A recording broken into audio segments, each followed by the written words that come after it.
1974, Arthur Neddy Smith was secretly recorded in jail, allegedly confessing to 7 murders to his cellmate. Magistrate Pat O'Shane dismissed 4 of the murder charges, claiming the evidence was inadequate to convict Smith. But today Smith was told he'd go to trial on the remaining 3 counts for allegedly strangling Sydney prostitute Sally Ann Huckstep in Sydney's Centennial Park in 1986, for the alleged killing of brothel proprietor Harvey Jones, whose skeletal remains were found in sand dunes at Botany Bay, and for the murder of drug dealer Luton Shue.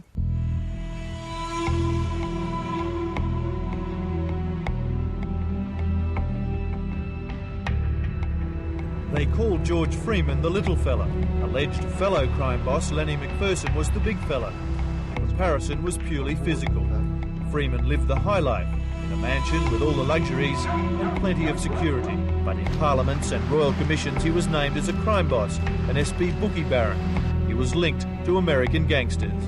Here he displays clothing bloodied when he was shot in an attempted execution. Freeman was linked to notorious hitman Chris Flannery. Rentakill. He wasn't a friend of mine.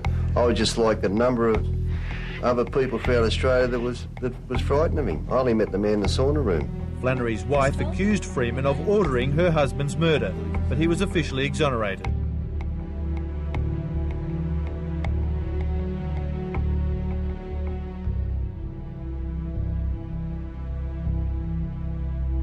In 1973, Baker and accomplice Kevin Crump went on a 10-day crime spree. 1 man was killed in a bungled hold-up and a policeman was shot during a car chase. But it was the killing of Virginia Morse that horrified even the most hardened investigators.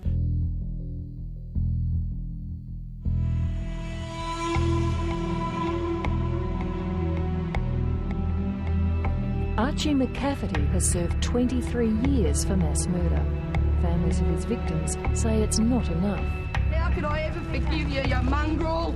The mass murders in 1973 followed the accidental death of McCafferty's baby son. He set out to kill 7 people, saying this would bring his child back to life.